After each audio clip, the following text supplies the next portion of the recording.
Also right click on your name.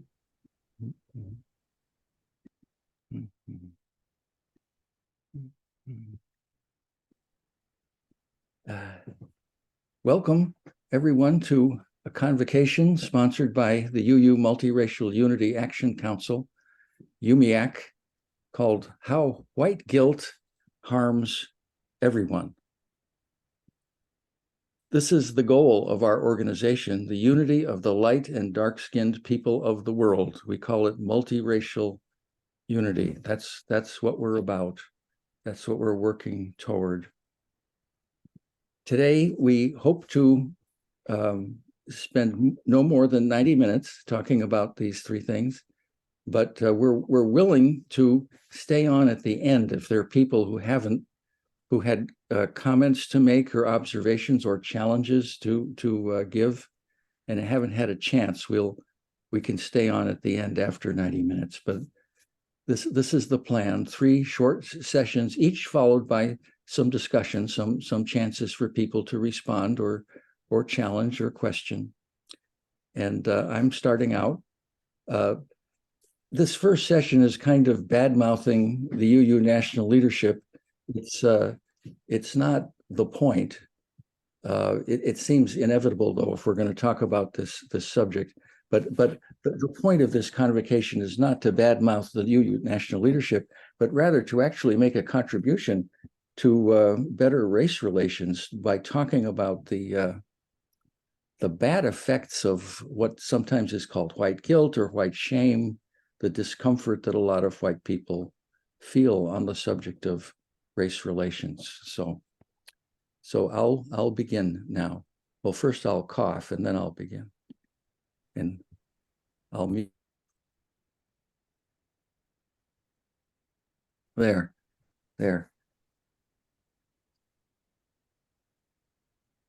Suppose a black man and a white man are meeting for the first time. They don't know each other at all.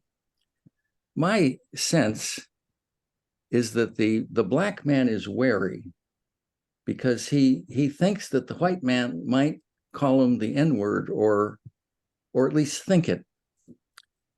And I would say that the white man probably also is wary because he's afraid that the black man is going to call him the R word, or at least think it, the R word being racist. My mother taught me, beginning at age 5, that racists are terrible people. And so I'm very allergic to being called that. But I've sort of gotten used to it. The UUA has been calling white UUs racist, sometimes subtly, sometimes directly, since the mid-90s, for almost 30 years now. And in the 90s, when we said to UU officials, what? They said, oh, we don't mean the kind of unsophisticated meaning of racist that you grew up learning. We have a much more sophisticated and enlightened view. Racist, the word racist really means racial prejudice on the part of someone with power. And in the United States, of course, that means a white person. So only white people can be racist, actually. People of color can't be racists. All whites are racist, at least subtly. They're at least complicit in racism. They're at least partly responsible for it. This was in the 90s. And at the time, I was allowed to be a member of the Facebook group called UUMA Colleagues. That's the UU Ministers Association. It was the unofficial Facebook group of UU ministers. And I complained in a post one day. I said, colleagues, we're using the word racist in 2 different ways in our congregations. We ministers are supposed to communicate, and part of communicating is to be clear, and to be ambiguous about such an important word seems a problem. I mean, the people in the pews have an understanding of the word racist. It means race-based prejudice. They learned this growing up. It's still what you find in most dictionaries. And yet the UU national officials are using the word racist in a completely different way. And a minister, well, many ministers wrote back, but one in particular, he was a member of the Ministerial Fellowship Committee of the UUA, the committee that has the thumb on the pipeline of official UUA sanctioned ministers. And he said, I'm putting words in his mouth, but it amounted to saying how I was behind the times and hadn't kept up, and that he mentioned several universities at which prominent scholars were teaching this new concept, and he mentioned papers, and I said to him, the problem is, Clyde, the people in the pews of the churches I serve haven't gone to those schools or studied with those professors or read those papers. And I would say today that this business of having a special insider meaning of such a charged word is a real tactical blunder on the part of the national UU officials, though they haven't stopped. They haven't stopped. In fact, it was ramped up in 2017 when Queen Sophia and two other people who, there was a troika of Queen Sophia and two other people who were the co-presidents of the UUA for a couple of months in the spring of 2017. And they endorsed the concept of white supremacy culture. They said, yes, we have to dismantle our white supremacy culture. And that reminds me of a story. There was a farmer who had a mule that was hard to train. And he heard about a mule trainer a couple of towns over. So he engaged this guy. And this guy came one morning and was introduced to the mule. And then the trainer went over to his pickup and took a 2x4 about 6 feet long out of the back of the pickup. And he held it by one end and he swung it way back. And he took a tremendous swing and hit the mule square in the face as hard as he could. And the mule was knocked back on its haunches, dazed. And the mule's owner said, "What are you doing?" And the trainer said, "Well, first, you've got to get its attention." Well, this is the way I felt in 2017. White supremacy culture, boy, did they get my attention. As a native speaker of English, I know that the expression white supremacy culture can only mean culture of white supremacy. And I know that white supremacy means the belief that whites are superior to other people and should be in charge and should be deferred to, and that the preeminent examples of an organization that upholds white supremacy culture is the Ku Klux Klan. So here was the national leaders of Unitarian Universalism basically telling me I felt that I was a Klansman, or that I was sympathetic to Klansmen. And of course they said, "Oh, no, we have a more subtle and nuanced meaning. We're not really saying that." And in that so-called teach-in in the spring of 2017, and then later, UU national officials trotted out a paper by Tema Okun, T-E-M-A-O-K-U-N. In the chat, I put the name Okun and the title of the paper. It was called White Supremacy Culture, and it was written in 1999. So in 2017, they were finding on the internet this 18-year-old paper, and urging it on us and telling us, "No, this is what we mean. This is what we mean." And I remember that the leaders of my chapter of the UU Ministers Association recommended that we all read this paper and study it and take it to heart. And the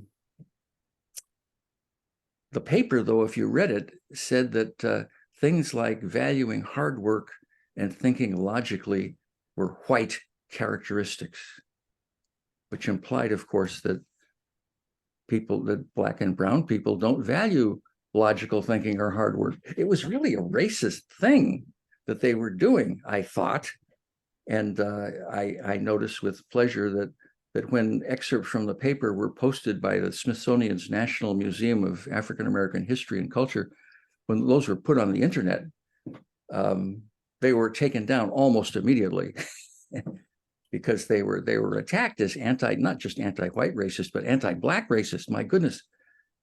Tima Okun herself, to the best of my knowledge, has never been interviewed about this until just recently. And also in the chat there, I put the name of a podcast. The podcast is called Deconstructed, and it was broadcast on the 3rd of February this year. And if you just, please don't do this now. Please stay with me. But if you Google Deconstructed 3 February 2023 and her last name, Okun, O-K-U-N, this will come right up and you can listen to it and you can download a transcript of it if you want. I'd like to read you from the transcript. Tima Okun was mortified at the way her paper was being used.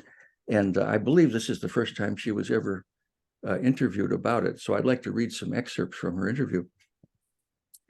She talked about how the paper was written. She said, it was not actually even drafted in the normal way. What happened was I was living in San Francisco that year, 1999. Kenneth Jones and he was her longtime colleague, excuse me, who died in 2004. Kenneth and I were doing a lot of work in Portland, Oregon. And I had just gone to a wonderful workshop by a trainer named Daniel Buford. And I had just taken another workshop with a woman named Sharon Martinez. So these two influences, these two workshops, and my work with Kenneth, things were navigating my mind and body. And I went to some kind of meeting, and I don't remember details about the meeting, but it was a very frustrating and horrible meeting. And I came home and I sat in front of the computer, and the article literally came through me onto the computer. It wasn't researched. I didn't sit down and deliberate. It just came through me. And I've never had that experience with my writing before or since. And then the interviewer, whose name is Ryan Grimm, I think. Just a minute. Yes, Ryan Grimm. He's the one who's the host of the podcast. He said, so you didn't post it on the internet? She said, no, I never did. She said, I shared it with a few people. And then a few years later, someone posted it on the internet. She said, I never once posted it. I never expected it to be used, certainly out of context.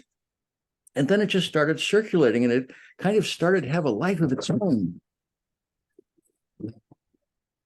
I was happy if it was useful to people. I was happy to hear that people were using it, until it became clear to me that quite a few people were misusing it. And she talks about misuse. She says the way it's misused is that people turn it into a checklist to assess or target someone and say, look, you're exhibiting these characteristics. That means you're colluding with white supremacy culture. You're a bad person. You're a terrible person. Or to accuse them of being a tool of white supremacy culture. To her credit,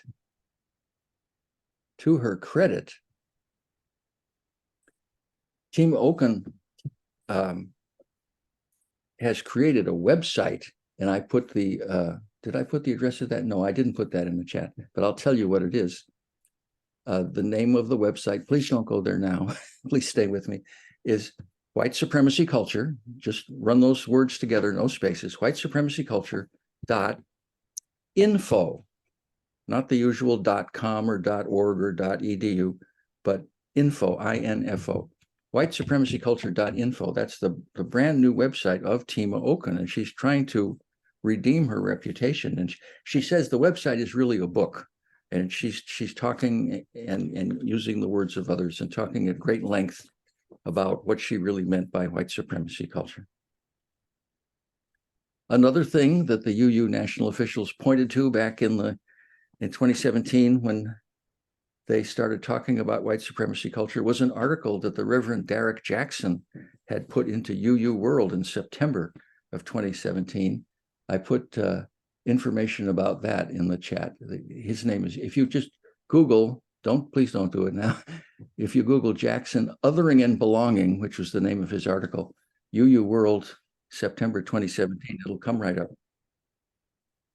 Derek Jackson is important. He's one of 3 people who who's on the executive committee of the UU Ministers Association. So he's a very influential person. He's a Black man. And he wrote this article, which UU officials pointed to as furthering their claim of white supremacy culture, though he never once uses that phrase in his article. He said in the article, UUism is my theological home, but it doesn't speak to my Black identity. He talks in the article about the African Methodist Episcopal Church in which he was brought up. Mostly Black people in the congregation, how stirring the music was, how emotional the sermons were. And he says he's come to UU churches and he just doesn't find those things. He said, it doesn't speak to my Black identity. And Derek, if you're listening either to this or a recording of this, I had the same experience. I was brought up attending a French-Canadian Catholic church in a little French-Canadian village in Western Massachusetts. There were stained glasses and mosaics and statues of the saints in the sanctuary. The liturgy was in Latin. The sermon was in French. Everybody in the congregation had a French last name or was married to someone with a French last name. Almost everyone spoke some French. Some people spoke only French. And when I first went to a UU church in my 30s, boy, was it different. The church,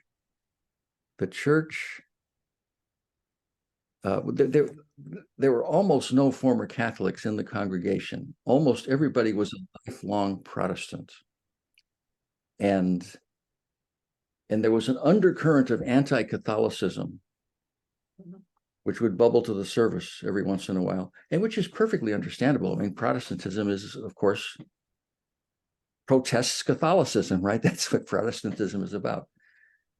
And nobody had a French name, and there were no statues or mosaics or stained glass windows, and there was virtually no liturgy except a little joys and concerns and chalice lighting. And the sermons were very different than they had been in my childhood, and not just that they were in English. So Derek, the UU Church didn't speak to my French-Canadian identity. The difference between you and me, Derek, is that I didn't expect that it would, and I wasn't disappointed that it did not.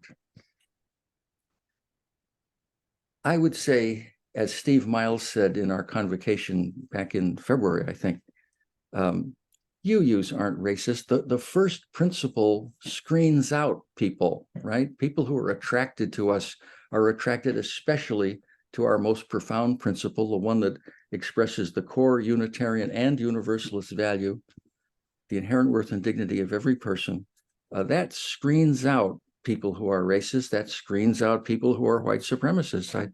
I'd say white supremacy culture is really not a problem for Unitarian Universalism, though maybe it is for UU officials, because UU officials keep doubling down on this. They keep hammering away. If you attended any of General Assembly, you heard this phrase, white supremacy culture, over and over and over and over. And this makes UU officials appear incompetent, I think. It makes them appear out of touch with the reality of our congregations.